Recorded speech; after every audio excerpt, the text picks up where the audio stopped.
there is a large collection of terminology that grows out of the concept of authority.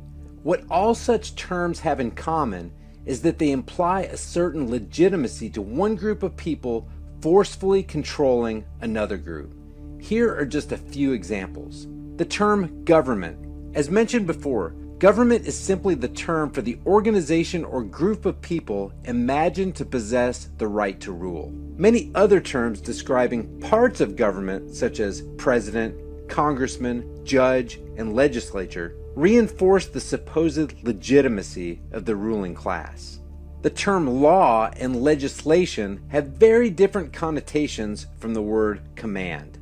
The difference again depends upon whether the ones issuing and imposing such laws are imagined to have the right to do so.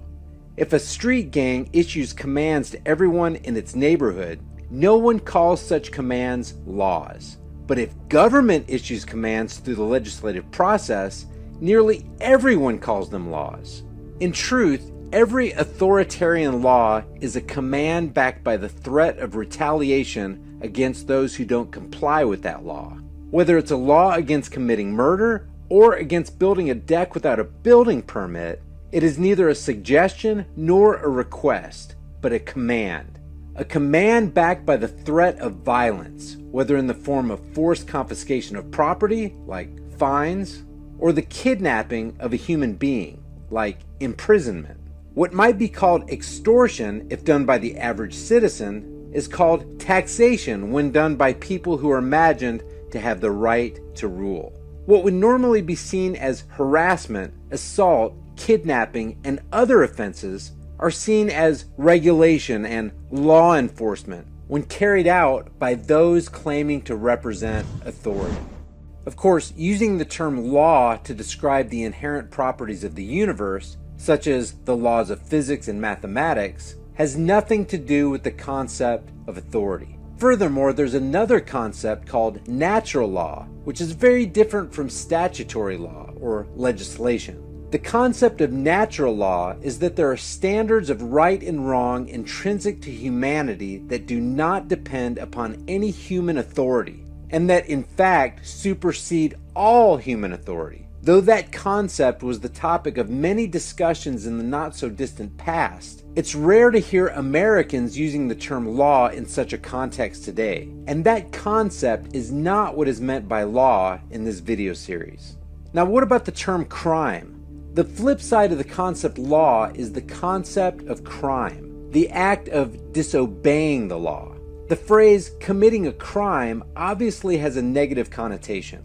The notion that breaking the law is morally wrong implies that the command being disobeyed is inherently legitimate, based solely upon who gave the command. If a street gang tells a store owner, "You give us half your profits or we hurt you," absolutely no one would consider the store owner a criminal if he resisted such extortion. But if the same demand is made by those wearing the label of government, with the demand being called law and taxes, then that very same store owner would be viewed by almost everyone as a criminal if he refused to comply. The terms crime and criminal do not by themselves even hint at what law is being disobeyed. It's considered a crime to slowly drive through a red light at an empty intersection, and it's a crime to murder one's neighbors. 100 years ago, it was a crime to teach a slave to read.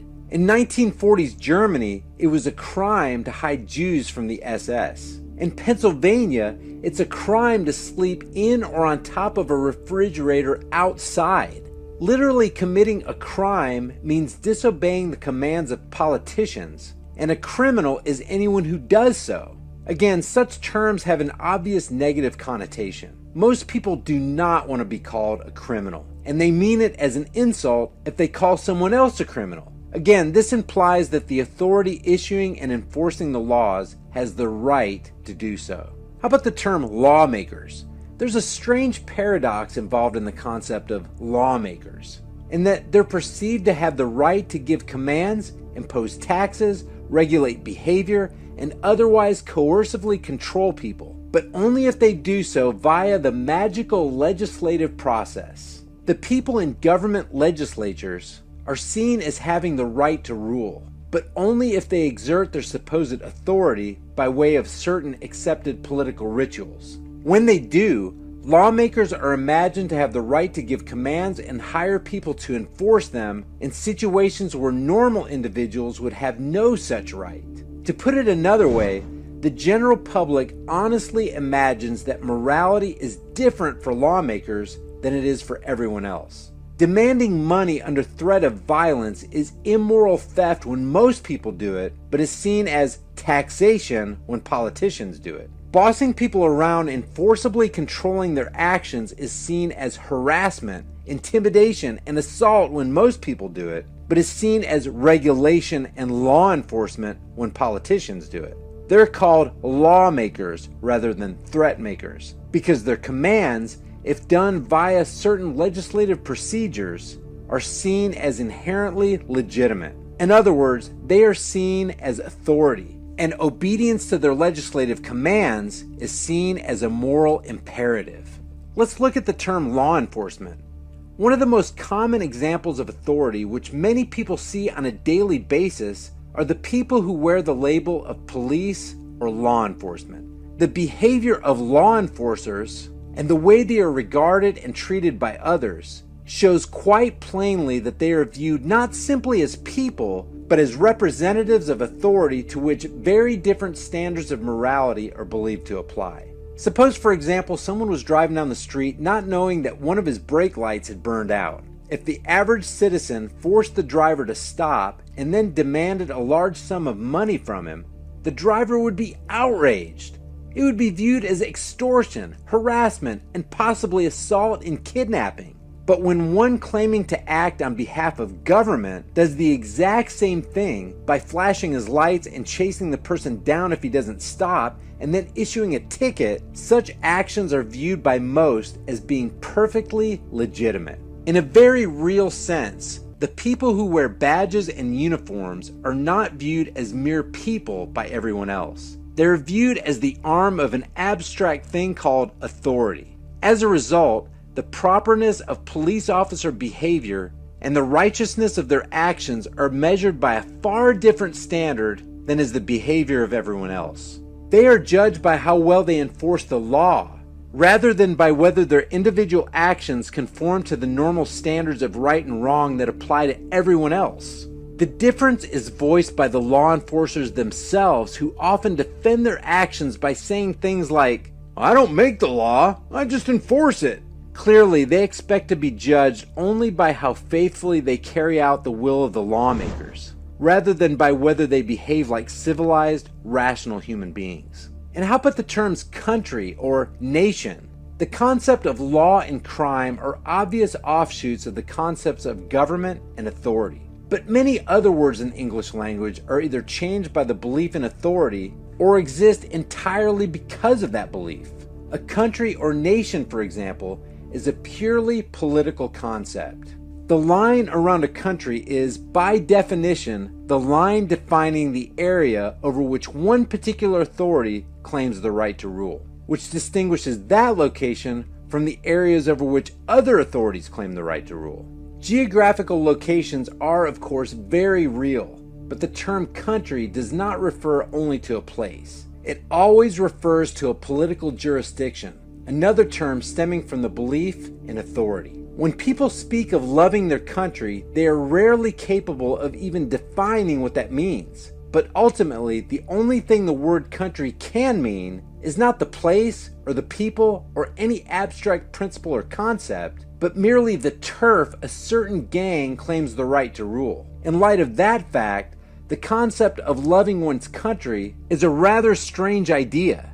It expresses little more than a psychological attachment to the other subjects who are controlled by the same ruling class, which is not at all what most people envision when they feel national loyalty and patriotism. People may feel love for a certain culture or a certain location and the people who live there, or to some philosophical idea and mistake that for love of country, but ultimately, a country is simply the area that a particular government claims the right to rule. That is what defines the borders, and it is those borders which define the country. For the last few years, I've had this sense that everything I learned as a kid about how America's government works is completely wrong. But I had no idea how bad things actually were until I saw this one graph. Researchers at Princeton University looked at more than 20 years worth of data to answer a pretty simple question. Does the government represent the people? Now, this is what they found. This axis here represents public support for any given idea. On the left, at 0%, are ideas that not a single American wants. On the right, at 100%, are ideas that everyone supports. This axis represents the likelihood of Congress passing a law that reflects any of these ideas, from a 0 to a 100% chance. On this graph, an ideal republic would look like this. If 50% of the public supports an idea, there's a 50% chance of it becoming law. If 80% of us support something, there's an 80% chance. You get the idea. Now, most Americans would probably agree that, with a few exceptions, we should be as close to this ideal as possible. Unfortunately, the way America actually works doesn't even come close. Take an idea that nobody supports, literally nobody, and it has about a 30% chance of becoming federal law. Now, take an incredibly popular idea, the most popular idea this country has ever seen, and there's also about a 30% chance of it becoming law. This means that the number of American voters for or against any idea has no impact on the likelihood that Congress will make it law. Put another way, and I'm just going to quote the Princeton study directly here, the preferences of the average American appear to have only a minuscule, near zero, statistically non-significant impact upon public policy. So if you've ever felt like your opinion doesn't matter and that the government doesn't really care what you think, well, you're right. But there's a catch. This flat line only accounts for the bottom 90% of income earners in America. Economic elites, business interests, people who can afford lobbyists, they get their own line. Look at how much closer their line is to the ideal. When they want something, the government is much more likely to do it. And when they don't, they have the power to completely block it from happening, no matter how much the rest of the country supports it. They get what they want, and guess who ends up paying for it? We pay for it with the most expensive healthcare in the world. We pay for it with a tax code that's a complete mess. We pay for it with internet that's slower and more expensive, with wasteful spending, a floundering education system, a catastrophic drug war, and 1 in 5 American children born into poverty. Almost every major issue we face as a nation can be traced back to this graph. How does this happen? Well, just follow the money. Right now, it's perfectly legal to buy political influence in America. Here's how it works. Let's say a big bank wants a law that would force taxpayers to bail them out again if they repeat the exact same reckless behavior that crashed the global economy in 2008. Not exactly the most popular idea with the public, and Congress knows that. That should be the end of it. But that's where the money comes in. It's perfectly legal for our bank to hire a team of lobbyists whose entire job is to make sure that the government gives the bank what it wants. Then, those lobbyists can track down members of Congress who regulate banks and help raise a ton of money for their re-election campaigns. It's perfectly legal for those lobbyists to offer those same politicians million-dollar jobs at their lobbying firm. Then, those lobbyists can literally write the language of this new bailout law themselves and hand it off to the politician they just buttered up with campaign money and lucrative job offers. And it's perfectly legal for those politicians to take the lobbyist-written language and sneak it through Congress at the last second. So now you've got a law that greatly benefits the banks, and the whole process can start over. This is how a bill becomes a law. A special interest hires some lobbyists, those lobbyists collect campaign contributions, offer jobs, and then write the laws that Congress then passes to help those same special interests. This happens every day on every single issue with politicians of both parties. In the last 5 years alone, the 200 most politically active companies in the United States spent $5.8 billion influencing your government. Those same companies got $4.4 trillion in taxpayer support. And that's trillion, with a T. And that's just the top 200 companies. Never mind every other special interest, every union, every trade association, and every billionaire. Every single one of them can use their money to buy political influence. You know, there's this idea out there that this only became a problem after the Supreme Court's Citizens United decision in 2010. but the data goes back almost 40 years, and the results are clear. Corruption is legal in America.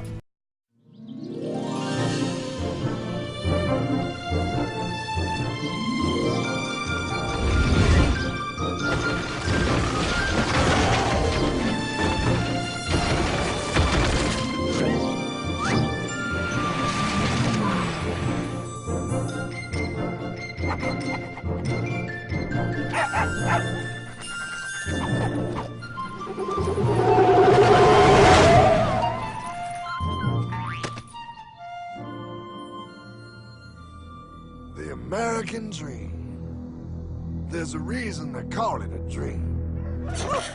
Who's there? Cock-a-doodle-doo, pal.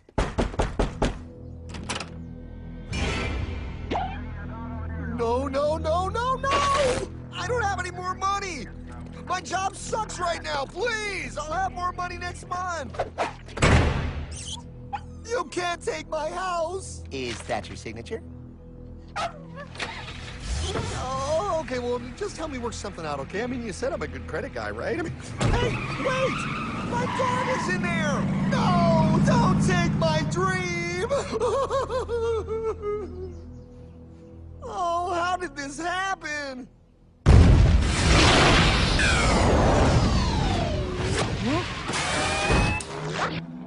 Hardman? Is that you? It's been a long time since the 4th grade.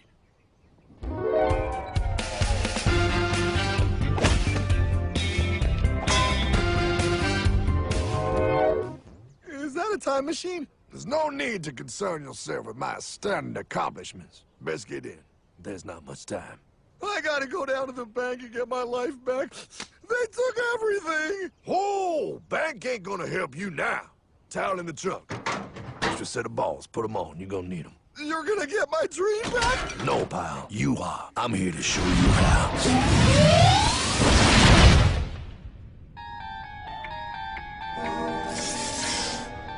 Submitted for your approval. 1. First National Bank.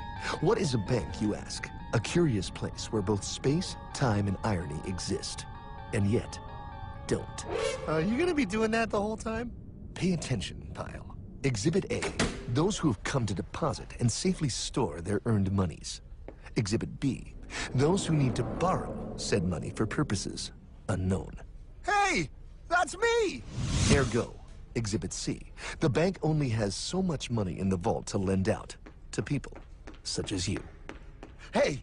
Hey, that's the guy! He took my house! Really screwing my vibe here, pal. Space-time continuum. He can't hear you. Just let me narrate. Now, where was I? So you see, by the time he got to you, pile, his bank was out of money. But he gave me lots of money and charged me a lot of interest. Yes, that's the only way banks make money, by making debt loans. Debt equals money, pile. Remember that. Debt equals money. The more loans they make, the more money they make. But if they don't have any money, then where did my money come from? You're gonna want to take a step back, pile. Whoa! No way! Yes way. And that's nothing. Hey, buddy, need some money? They didn't do that! Oh, they did exactly that, pal. Remember, banks make money by making loans, by selling debt, even to bad credit risks. Yo, have some money, dude. Just sign here. Oh my gosh! They called it free money. Yeah, that's exactly what my loan guy told me. Free money! But it ain't free. The worst part was offering money to people who don't even need it. People, pal, like you. You're right. I didn't need him. I was happy here. I didn't need it.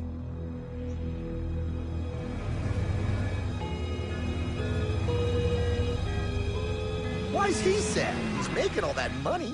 Shh. He's thinking. Now wait for it. Now wait for it. Bingo. See, the bankers loan to everyone in town. But to make more money, they have to loan even more. More? How much money do they need? More. Oh, what's that? Behold, a black horse riding. Credit card.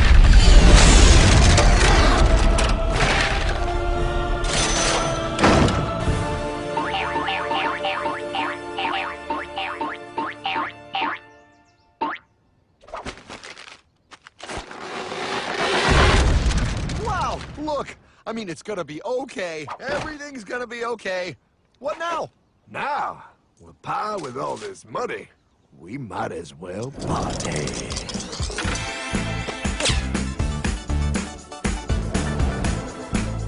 Oh, this is awesome! I needed to get my head clear. When I get back, I'm gonna straighten all this out. I just hope Dream is doing okay. I'm going to get you, my pretty. Yep, he is. I'm sure he is. There, you put it on his tab. Little something for yourself. Wait.